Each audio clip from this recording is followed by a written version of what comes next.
दोस्तों थोड़ी देर के लिए इमेजिन कर लो, थोड़ी देर के लिए सोच लो कि आप किसी प्लेन के अंदर सफ़र कर रहे हो और खुदा ना करे अगर वो प्लेन क्रैश हो जाए, किसी ऐसी जगह पर जाके गिर जाए जहाँ पर इंसानों का कोई निशान ही ना हो दूर दूर तक, बर्फीली जगह पर, और वहाँ पे आपके पास ना खाने के लिए कुछ है ना पीने के लिए कुछ है। आप कई दिन के भूखे हो, भूख की हद पार हो गई है। आपके पास खाने के लिए कुछ भी नहीं है सिवाय डेड बॉडीज के। जो उस वक्त प्लेन क्रैश के अंदर जो कुछ लोग मर गए थे उनकी डेड बॉडीज आपके सामने पड़ी हुई है। वो आपके रिलेशन है या रिश्तेदार हैं या भाई हैं, आपके रिलेशन है, लेकिन आपके पास सिवाय बॉडीज के खाने के लिए कुछ नहीं है। तो आप उस वक्त क्या करेंगे? क्या उन बॉडीज को खाएंगे या नहीं?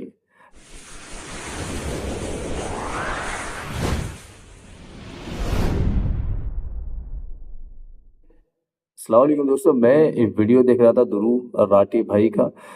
तो वीडियो देखते वक्त मेरे रोंगटे खड़े हो गए यार। इस किस्से को देखकर सुनकर रोंगटे खड़े हो गए। तो मैंने सोचा कि ये वीडियो आप लोगों के साथ मैं शेयर ज़रूर करूं। बेकार मूवीज़ देखने से अच्छा है, बेकार वीडियोस देखने से अच्छा है, एक मरतबा ये वीडियो आप लोग ज़रूर देख लें। थोड़ा सा लंबा है लेकिन ज़रूर देख लें, आपके रोंगटे ज़रूर खड़े हो जाएंगे। एक सच्चा वाक़या है, एक मतलब ये वीडियो आप लोग ज़रूर देख लें। तो चलिए मैं भी आप लोगों के साथ इस वीडियो को और एक मरतबा आपके साथ देख लेता हूँ। नमस्कार दोस्तों, 12 अक्टूबर साल 1972 साउथ अमेरिका के यूरुग्वाय देश से एक छोटा सा चार्टर्ड हवाई जहाज टेक ऑफ करता है।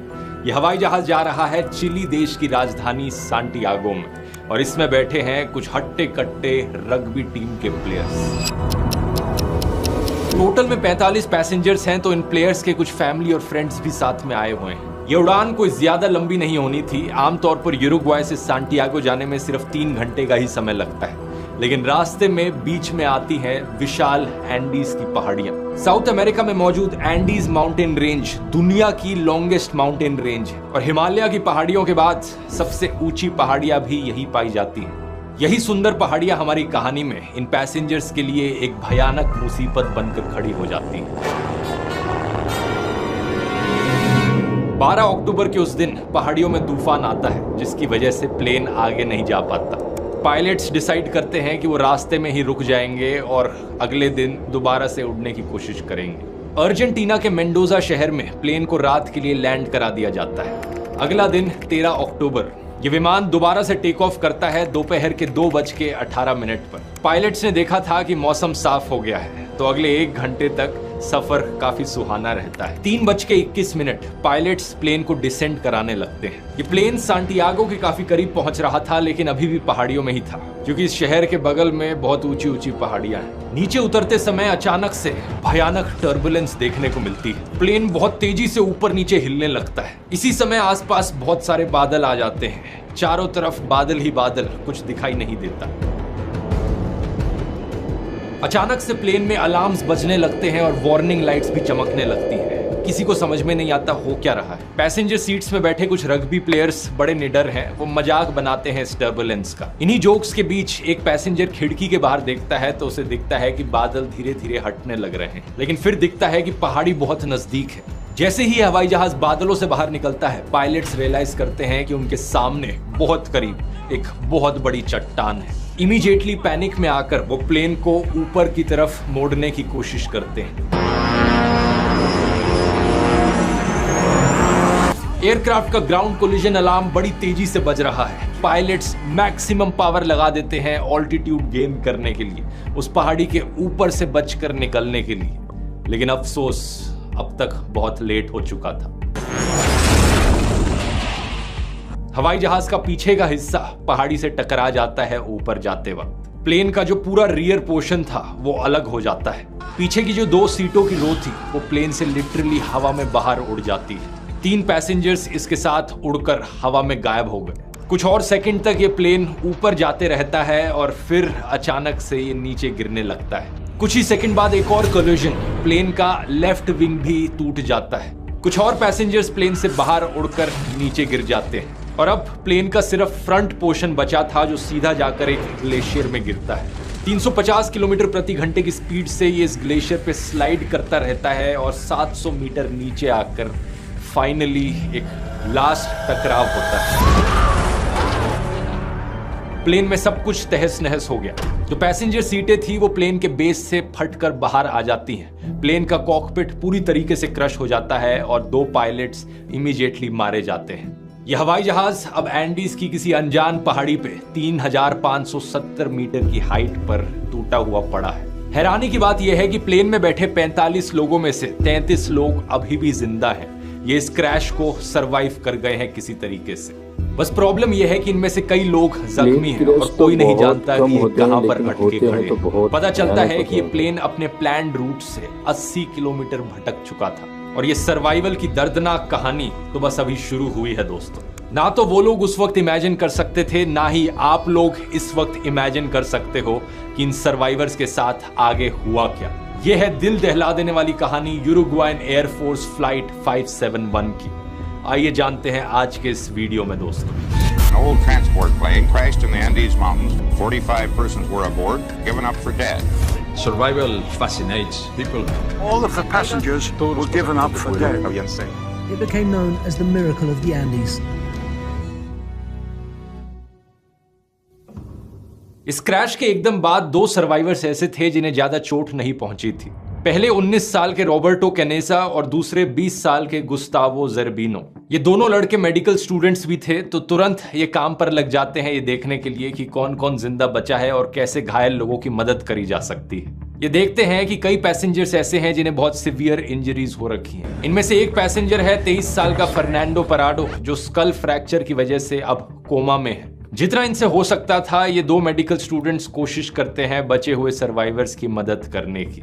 दूसरी तरफ इस प्लेन के गायब होने के 1 घंटे के अंदर अंदर ही Chilean air search and rescue service को नोटिफिकेशन पहुंच जाती है। 4 हवाई जहाज तैनात किए जाते हैं सर्वाइवर्स को सर्च करने के लिए। शाम से लेकर रात तक ये क्रैश साइट को ढूंढने की कोशिश करते हैं, लेकिन अनफॉर्चुनेटली इन्हें कुछ नहीं मिल पाता। रेस्क्यू सर्विस के ऑफिसर्स रेडियो ट्रांसमिशंस को सुनकर कंक्लूड करते हैं कि एयरक्राफ्ट बहुत ही रिमोट और इनएक्सेसिबल जगह में जाकर क्रैश किया होगा। प्रॉब्लम ये थी कि यह हवाई जहाज व्हाइट कलर का था और ये एक ऐसी जगह पर क्रैश किया था जहां चारों तरफ व्हाइट स्नो और आइस मौजूद थी। बर्फीली पहाड़ियों में इसे ढूंढ पाना बहुत मुश्किल काम था। 13 अक्टूबर की रात बचे हुए पैसेंजर्स बड़े होपफुल थे। उन्हें उम्मीद थी कि बस किसी तरीके से वो एक रात यहाँ गुजार लें, ठंड से बचने का कोई ना कोई तरीका ढूंढ ले, अगले दिन उन्हें कोई ना कोई तो ढूंढ ही लेगा। उस बर्फीली रात को 5 घायल पैसेंजर्स सरवाइव नहीं कर पाते। सर्वाइवर्स का नंबर अब 33 से नीचे होकर 28 पर आ गया है। इन जिंदा बचे लोगों ने प्लेन की बची कुची बॉडी को इस्तेमाल किया शेल्टर के तौर पर। लगेज का सामान, सीटें और बर्फ का ये इस्तेमाल करते हैं प्लेन के पीछे के हिस्से को क्लोज करने के लिए, ताकि अंदर ये गर्म रह सके। अगला दिन 14 अक्टूबर अर्जेंटीना, चिली और यूरुग्वाय के देश से 11 अलग अलग हवाई जहाज सर्च ऑपरेशन में लगते हैं। इन्होंने जो सर्च एरिया चूज किया था वो सही था। उसी सर्च एरिया के अंदर इस क्रैश साइट की लोकेशन भी मौजूद थी, लेकिन फिर भी वो इस क्रैश साइट को ढूंढ नहीं पा रहे थे।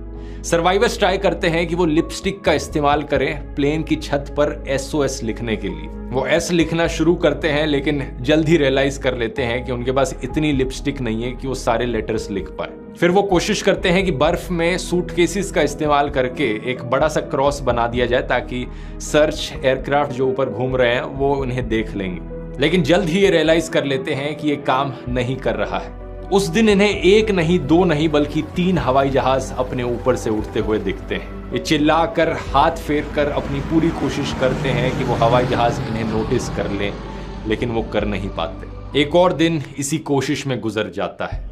अगला दिन 15 अक्टूबर बचे हुए लोग रियलाइज करते हैं कि उन्हें जिंदा रहने के लिए पानी की जरूरत है। एक पैसेंजर फीटो श्रॉच नाम से पानी निकालने का तरीका ढूंढ लेते हैं। वो एक मेटल की शीट का इस्तेमाल करते हैं सोलर कलेक्टर के तौर पर, जिससे कि धूप को कॉन्सेंट्रेट करके बर्फ को मेल्ट किया जा सके, और वो बूंद बूंद पानी कलेक्ट करते हैं खाली वाइन बोतलों में। इसके साथ साथ कई पैसेंजर्स सीट पर जो लगी गद्दियां थी उन्हें स्नो शूज की तरह इस्तेमाल करने लगते हैं और सीट कवर्स में मौजूद वूल को भी इस्तेमाल किया जाता है अपने आप को ठंड से प्रोटेक्ट करने के लिए।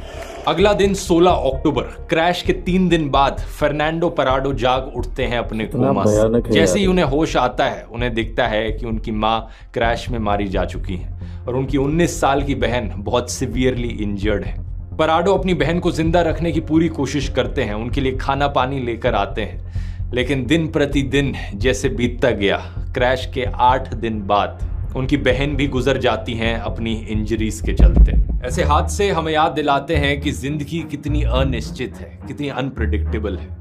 हम नहीं जानते कि कितनी लंबी उम्र हम जिएंगे असलियत। इसलिए कहा जाता है लिव एवरी मोमेंट। अपनी जिंदगी में हर दिन हर पल खुलकर जियो, क्योंकि क्या पता कल हो ना हो। लेकिन सवाल यहाँ ये भी है कि ये कैसे किया जाए। अपनी रोजमर्रा की जिंदगी में काम काज की टेंशन में कैसे अपनी मनपसंद चीजों के लिए टाइम निकाला जाए। एग्जैक्टली इसी चीज को मैंने समझाया है दोस्तों अपने टाइम मैनेजमेंट कोर्स में। इस कोर्स में मैंने स्टेप बाय स्टेप टेक्निक्स बताई हैं कैसे आप अपनी प्रोडक्टिविटी को दुगना करने के साथ साथ अपनी हैप्पीनेस को भी दुगना कर सकते हो। वही ट्रिक्स जिनका मैं खुद अपनी जिंदगी में इस्तेमाल करता हूं, जिसकी वजह से मैं इतने सारे वीडियोस बना पाता हूं दुनिया घूमते घूमते। ये कोर्स अगर आपने अभी तक नहीं लिया है तो जरूर ट्राई करके देखिए, क्योंकि जितने भी लोगों ने कोर्स लिया है उन सबको बहुत ही लाइफ चेंजिंग लगा है। स्क्रीन पर कुछ लोगों के रिव्यूज देख सकते हैं और आप ज्वाइन करने में इंटरेस्टेड है तो आप लोगों के लिए एक स्पेशल डिस्काउंट देना चाहूंगा इस वीडियो के लिए। आप में से पहले 400 लोग जो कूपन कोड LOST40 इस्तेमाल करेंगे उन्हें 40% ऑफ मिलेगा इस कोर्स पर। लिंक इसका नीचे डिस्क्रिप्शन और पिन कमेंट में मिल जाएगा, नहीं तो आप इस QR कोड को भी स्कैन कर सकते हैं इस कोर्स के लिंक पर जाने के लिए। तो जरूर जाकर ज्वाइन कीजिए, क्योंकि मुझे सही में लगता है ये कोर्स आपकी जिंदगी बदल सकता है।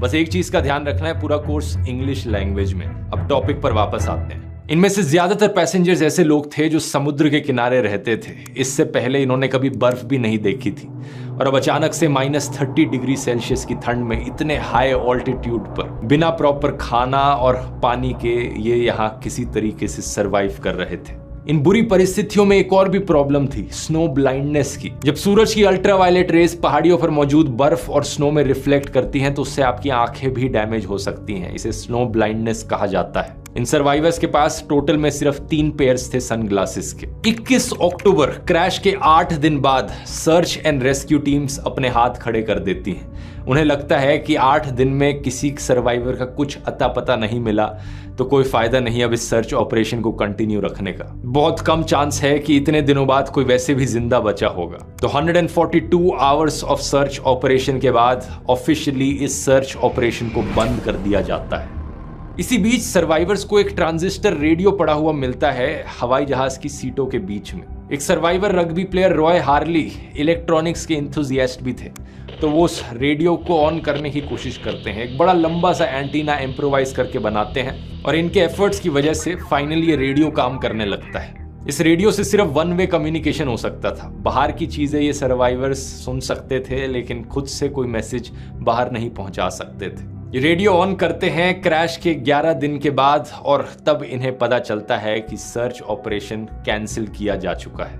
इन लोगों का दिल पूरी तरीके से बैठ जाता है। कुछ लोग रोने लगते हैं इस खबर को सुनने के बाद, कुछ लोग हाथ जोड़कर भगवान से प्रार्थना करने लगते हैं। Feeling that their world is alive and they consider you dead. Fernando पराडो इकलौते थे जो ज्यादा रिएक्ट नहीं किए इस खबर को सुनने के बाद, क्योंकि उनके मन में कुछ और ही प्लान बन रहा था। 11वें दिन तक सर्वाइवर्स को खाने की सख्त कमी महसूस होने लगी। इनके पास वैसे भी ज्यादा खाना था नहीं शुरू में, सिर्फ 8 चॉकलेट बार्स थे, एक टिन था मसल्स का, 3 छोटे जार्स थे जैम के, एक आलमंड्स का, एक बादाम का डब्बा था, कुछ डेट्स थी, कुछ कैंडीज, कुछ ड्राइड प्लम्स और वाइन की कुछ बोतलें।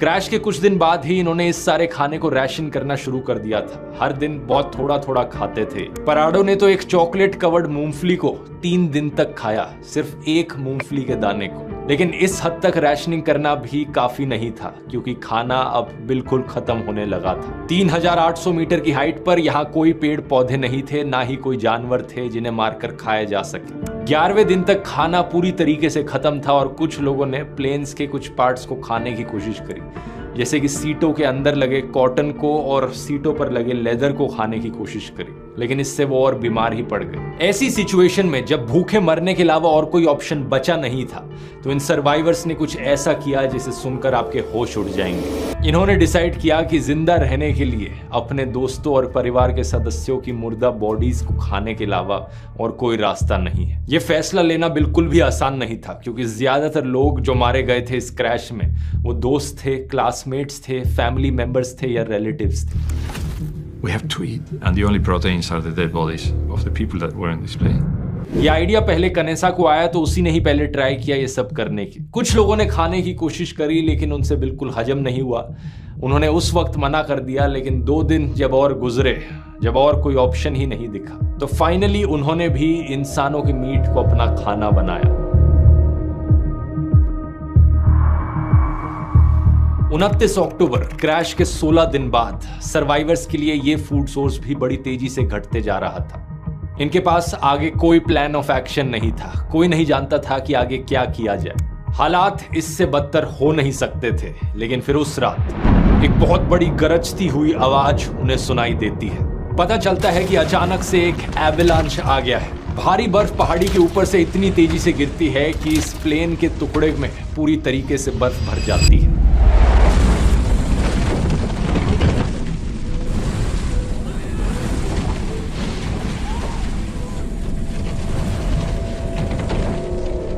आठ लोग बर्फ के अंदर गुम होकर सांस की कमी की वजह से मारे जाते हैं। अब बचते हैं सिर्फ 19। Said, Roberto, you had it. You're going to die. That's it.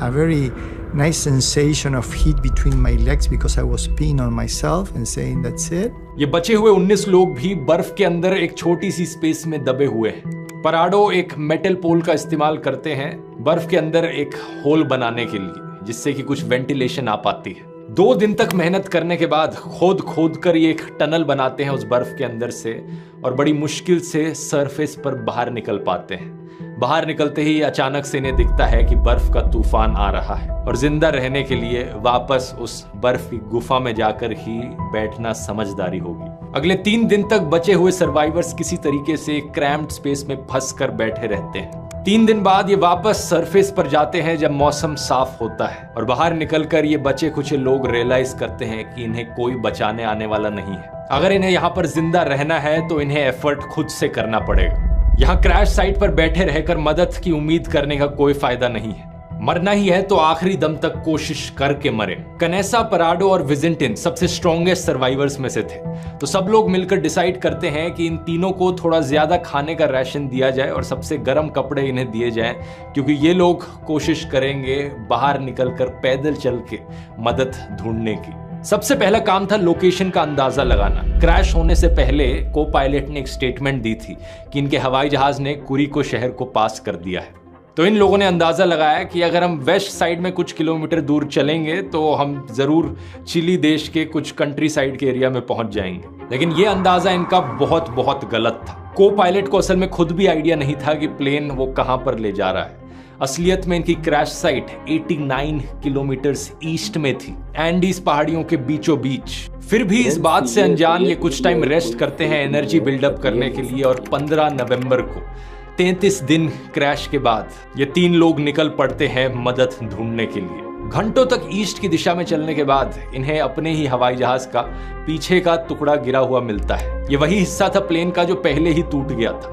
इसके अंदर इन्हें बहुत सारे सूटकेसेस मिलते हैं, चॉकलेट्स के बक्से, 3 मीट पैटीज, रम की एक बोतल, एक्स्ट्रा कपड़े, कॉमिक बुक्स और थोड़ी बहुत दवाइयां भी। और इसके साथ ही साथ इन्हें मिलता है एयरक्राफ्ट का 2-वे रेडियो सिस्टम, एक ऐसा रेडियो जिससे ना सिर्फ इनकमिंग कम्युनिकेशन हो सकती है बल्कि बाहर भी मैसेज भेजा जा सकता है। ये डिसाइड करते हैं कि यहीं पर रात बिताई जाएगी। एक्सपीडिशन के अगले दिन ये थोड़ा बहुत और ईस्ट में चलते हैं, लेकिन बातचीत करने के बाद इन्हें लगता है कि ये जो एयरक्राफ्ट का रेडियो है इसे ही चालू करने की कोशिश करी जाए। क्यों ना हम हवाई जहाज से कुछ बैटरीज निकालने की कोशिश करें मेन बॉडी से, और फिर इस रेडियो को चालू करने की कोशिश करें।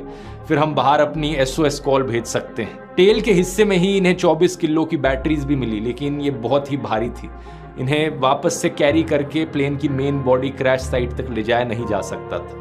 तो इन्होंने डिसाइड किया कि इसे यहीं से चालू करने की कोशिश करते हैं। वापस जाकर ये रॉय हार्ली की मदद लेते हैं, जिन्हें इलेक्ट्रॉनिक्स की थोड़ी जानकारी थी, लेकिन अफसोस ये प्लान भी काम नहीं करना था। बात असल में ये थी कि एयरक्राफ्ट का इलेक्ट्रिकल सिस्टम 115 वोल्ट एसी में काम करता था और जो बैटरी इनकी थी वो 24 वोल्ट डीसी की थी। इन्हें कनेक्ट करने का इनके पास कोई जरिया नहीं था। कुछ दिन तक ये पूरी कोशिश करते हैं रेडियो को चालू करने की, लेकिन जल्द ही रियलाइज कर लेते हैं कि कोई और रास्ता नहीं है। जिंदा बचना है तो वेस्ट की डायरेक्शन में पैदल चलना शुरू करना पड़ेगा। 11 दिसंबर क्रैश के 59 डेज बाद एक एवेलांच आता है जिसमें 3 और सर्वाइवर्स मारे जाते हैं। I was trapped completely by the snow in the avalanche, and it's the most deadly silence you may imagine. I couldn't move. बचते हैं अब सिर्फ 16। वेस्ट की डायरेक्शन में पहाड़ियों पर चढ़ने के लिए इन्हें रात में सोने का कोई तरीका चाहिए था। -30 डिग्री सेल्सियस की ठंड में कैसे सरवाइव किया जाए रात में। सर्वाइवर्स में एक 18 साल का लड़का था, कार्लोस मिगुएल रोड्रिगुएज। उसे याद था कि उसकी मम्मी ने उसे नीडल से स्यू करना सिखाया था। वो अपने साथ अपनी नीडल्स और सुइंग किट लेकर चला था। उसका आइडिया था कि अलग अलग कपड़ों को हम साथ में स्टिच कर दें और एक बड़ा सा स्लीपिंग बैग बना दें। I had the idea that with the insulation you can make a sleeping bag, but I not only had the idea, I made it myself. यही किया जाता है। अगला दिन 12 दिसंबर, 2 महीने पूरे हो चुके हैं उस दिन से जिस दिन से ये क्रैश हुआ था। ये 3 बहादुर आदमी पराडो, कनेसा और विजिंटिन निकल पड़ते हैं बिना किसी माउंटेनियरिंग गियर के ग्लेशियर पर क्लाइंब करने। The only certain thing was to the west was Chile. West की दिशा में जाने का मतलब था कि इन्हें पहले पहाड़ी के ऊपर जाना होगा, नीचे जाने से पहले। इन्हें अभी भी लगता था कि ये सिर्फ कुछ किलोमीटर ही दूर है, तो इन्हें उम्मीद थी कि 2-3 दिन के अंदर ये चलकर मदद ढूंढ लेंगे, तो इन्होंने सिर्फ 3 दिन की मीट की सप्लाई पैक करी थी। And you can imagine, without any skill, without any training, you're like a child when you are confronted with a snow slope. You try to go straight up. You might be using your hands and your feet. You're slipping, you're sliding. And for every step that you go up, you slide back a half a step. पराडो ठंड से बचने के लिए 3 jeans एक के ऊपर एक पहने हुए थे। अपनी टी शर्ट के ऊपर 3 स्वेटर्स और पहनी थी और पैरों पर उन्होंने 4 पेयर सॉक्स पहनी थी। उसके ऊपर एक प्लास्टिक शॉपिंग बैग भी लगाया था। ठंड की इतनी बुरी हालत थी। इनके पास कोई टेक्निकल गियर नहीं था, कोई नक्शा नहीं था, कोई कंपस नहीं था और ना ही कोई क्लाइंबिंग एक्सपीरियंस था। और इतनी हाइट पर हवा भी काफी पतली हो जाती है, ऑक्सीजन की कमी महसूस होने लगती है, लेकिन इसके बावजूद भी ये आगे बढ़ते रहे पहाड़ी की ओर।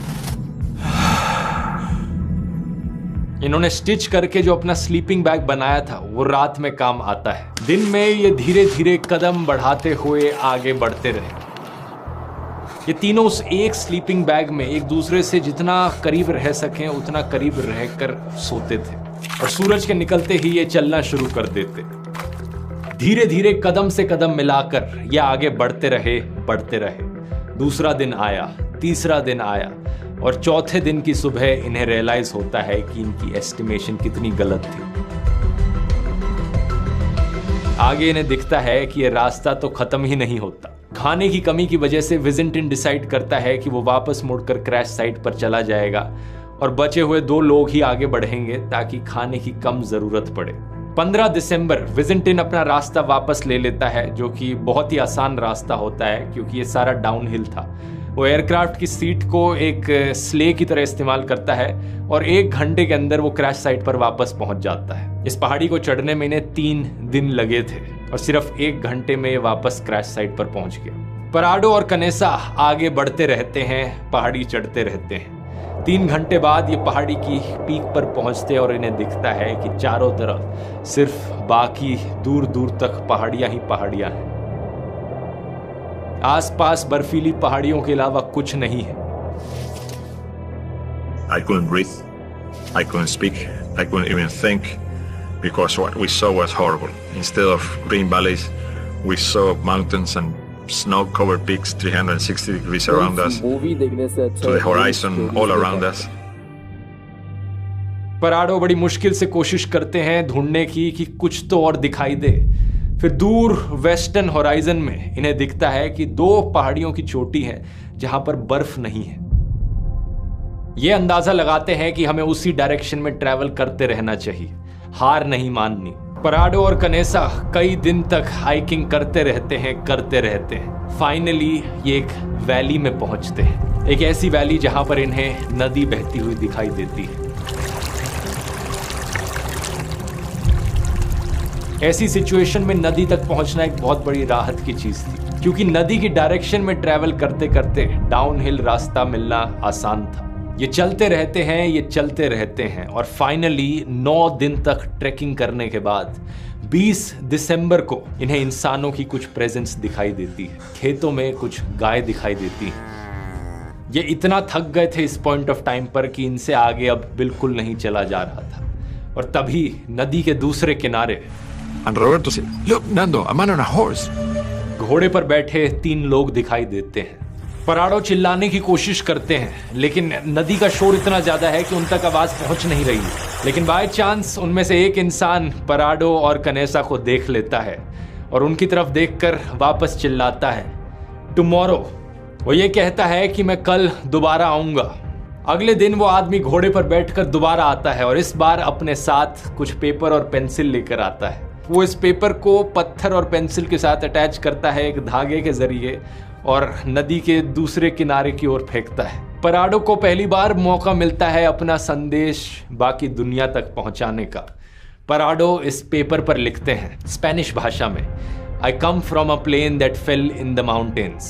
मैं यूरुग्वाई से आया हूं। हम 10 दिन से पैदल चल रहे हैं। मेरे घायल दोस्त प्लेन की क्रैश साइट पर मौजूद है। हमें जल्दी से मदद की जरूरत है, लेकिन हम नहीं जानते कैसे मदद मिलेगी। हमारे पास कोई खाना नहीं है, हम कमजोर हैं, हमारे पास चलने की भी हिम्मत नहीं बची। प्लीज हमें बचा लो, हम कहां पर हैं। दूसरी तरफ इस संदेश को रिसीव करने वाला आदमी एक चिली देश का किसान था, सर्गियो काटालान। वो इस नोट को पढ़ता है और उन्हें इशारों से समझाता है कि मैंने समझ लिया। अपने बाकी दोनों साथियों के साथ बात करने के बाद उसे पता चलता है कि हाँ, कुछ याद तो आ रहा है। कुछ 2 महीने पहले एक खबर में मैंने सुना था कि एक प्लेन क्रैश हुआ है। और जब इन साथियों को रियलाइजेशन होता है तो ये शॉक्ड रह जाते हैं। इन्हें यकीन नहीं होता कि 2 महीने पुराने प्लेन क्रैश से अभी भी कोई जिंदा बचा है। सर्गियो ब्रेड का टुकड़ा फेंकते हैं नदी के दूसरी ओर और अगले 10 घंटे तक लगातार ये घोड़े पर बैठकर वेस्ट की डायरेक्शन में दौड़ने लगते हैं। इंसानों की किसी भी गांव या बस्ती से ये इतने दूर थे अभी भी। फाइनली जब ये सबसे करीब के शहर में पहुंचते हैं तो ये खबर वहां के आर्मी कमांड को बताई जाती है, जो सांटियागो में मौजूद आर्मी के हेडक्वार्टर्स को कांटेक्ट करते हैं। इसी बीच ये किसान पराडो और कनेसा को घोड़े की मदद से लोस माइटेनेस शहर में लेकर आते हैं, जहां पर इन्हें फाइनली कुछ रेस्ट मिलता है। पता चलता है कि अपनी उम्मीद के बल पर पिछले 10 दिनों में ये 61 किलोमीटर पैदल चल के हाइक किए थे। कनेसा अपना आधा बॉडी वेट लूज कर चुके थे, सिर्फ 44 देखने से अच्छा रियल स्टोरीज देखा। जैसे ही इनकी कहानी के किस्से बाकी लोगों को पता चलते हैं, ये इंटरनेशनल खबर बन जाती है। ¿Cómo pudieron sobrevivir ustedes? ¿De qué se alimentaban? Bueno, sobre el tema. ये दिल दहला देने वाली कहानी सही मायनों में अनबिलीवेबल थी। चिली की एयरफोर्स 3 हेलीकॉप्टर्स भेजती है इमीडिएटली रेस्क्यू करने के लिए। आर्मी ऑफिसर्स पराडो और कनेसा को इंटरव्यू करते हैं लोकेशन की इंफॉर्मेशन पता लगाने के लिए। पराडो अपने साथ पायलट का फ्लाइट चार्ट लेकर आए थे और वो नक्शे में नाप रहे थे कि वो कहां हाइक कर रहे थे। आर्मी ऑफिसर्स उन्हें हेलीकॉप्टर में बिठाकर लेकर जाते हैं ताकि क्रैश साइट को लोकेट किया जा सके और उनकी मदद से बचे हुए सर्वाइवर्स की लोकेशन फाइनली पता चलती है आर्मी कमांडर्स को। 22 दिसंबर 1972, 70 दिन बाद क्रैश के 2 हेलीकॉप्टर्स सर्च एंड रेस्क्यू के फाइनली पहुंचते हैं बचे हुए सर्वाइवर्स के पास उनकी जान बचाने के लिए।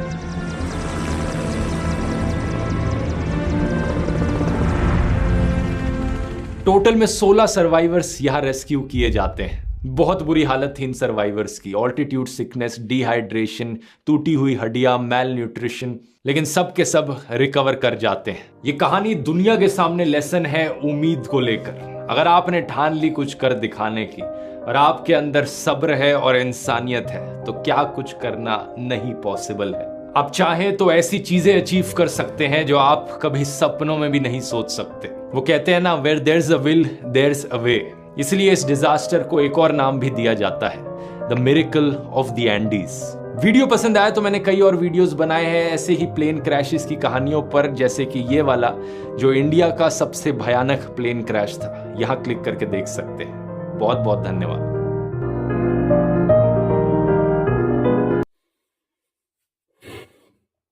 तो दोस्तों वीडियो आप लोगों को कैसा लगा? ये था मिस्ट्रीज वाला वीडियो, रियल स्टोरी है। मेरे तो रोंगटे खड़े हो गए, मैं तो दूसरी मर्तबा देख रहा हूँ।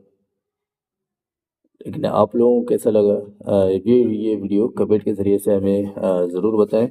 अगर हमारे चैनल के अंदर पहली मर्तबा अगर हमारा वीडियो देख रहे हैं तो प्लीज़ RM मेडिकल चैनल को सब्सक्राइब ज़रूर करें। इसी तरीके से मिस्ट्रीज़ वाले वीडियो हम आपको लाते रहेंगे और दिखाते रहेंगे। तो कैसा लगा वीडियो कमेंट के ज़रिए से हमें ज़रूर बताएं। Subscribe now and press the bell icon. Never miss an update.